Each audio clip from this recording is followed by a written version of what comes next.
Hersh Goldberg Poland, 23-year-old Israeli American, assumed to have been kidnapped by Hamas after attending the music festival.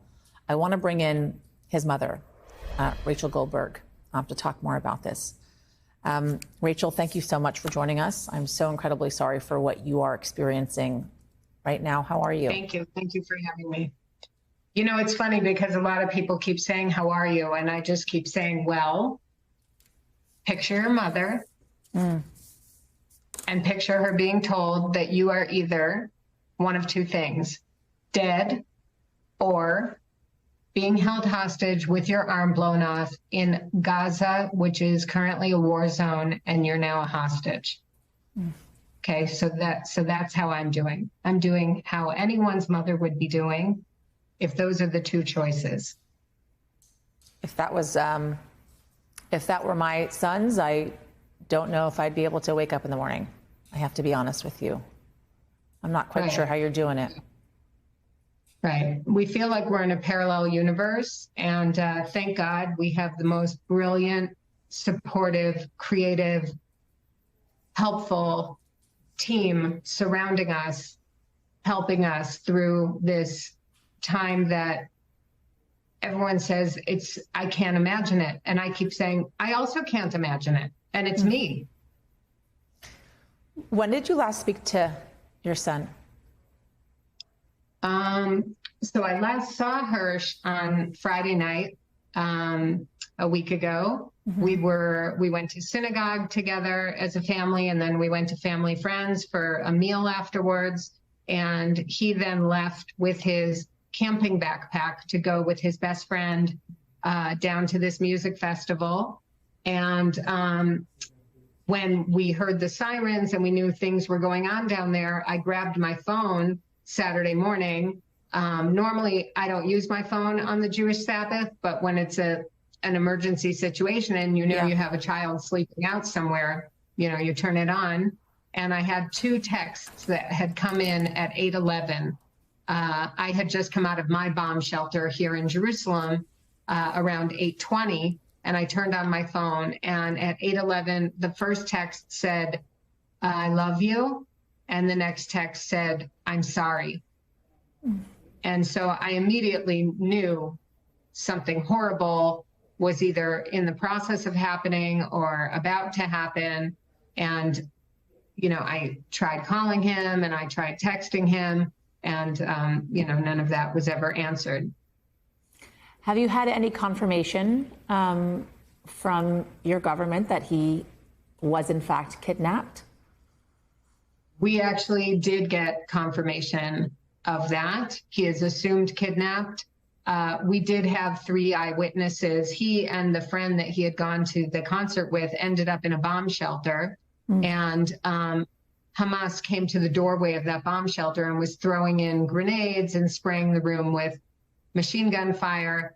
And obviously a lot of people were killed and very severely wounded. There were 3 young men who were able to stand up. Hersh was one of them. And eyewitnesses who were pretending to be dead. 3 eyewitnesses have told us that his arm from the elbow down had been blown off. And that he had fashioned a tourniquet with his shirt or something that he found next to him. And they took these 3 young men out. Another one of the young men was shot in the leg, but was able to walk.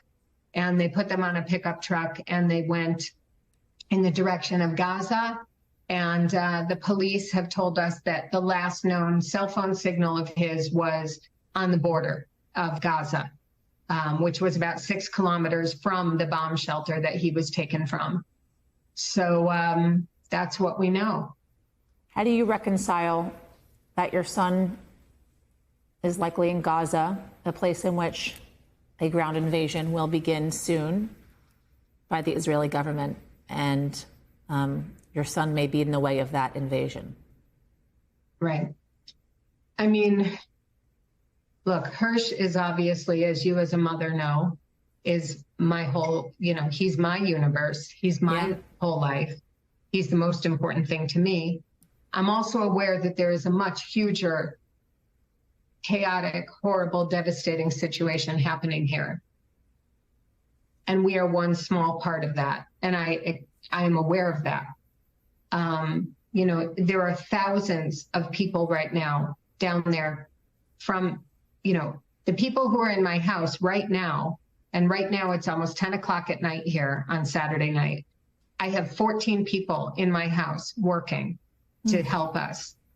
And they all have children who are there now trying to protect us.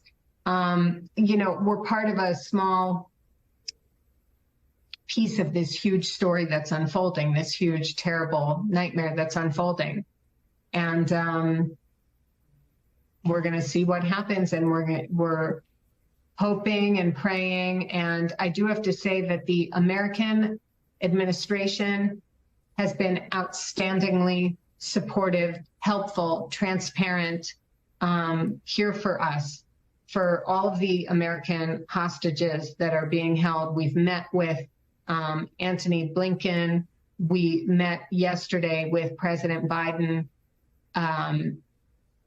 We've really felt extremely supported, you know, by the Americans, and we can't be more grateful during this darkest hour that anyone can think of. I have to say, I love seeing the pictures of her. She seems like a really happy guy. That one with his green T-shirt on and his arms raised to the sky. Yeah. He seems like a really good kid. Him. He was just in Germany, and he has a bunch of friends in Germany also giving this a lot of press. And that green shirt is his German, when he was in Germany with the green shirt is his German friends soccer team in Bremen, Germany. And they're fighting for his release as well. Because we want all the hostages released. We certainly want the ones who are critically wounded, like Hirsch, who could possibly be, you know, in a dire situation. We've understood from when you have a wound like that, how dangerous and life-threatening it can be. And there's all these women and children. I mean, it's total chaos, pandemonium, and beyond the imagination. And we would like for those people who are in such a precarious place for sure to be getting medical treatment. Rachel Goldberg, thank you for taking the time to talk to us. We'll be thinking about you, praying for you, and certainly wish you and your family the best going forward. Thank you so much. Thank you, Rachel.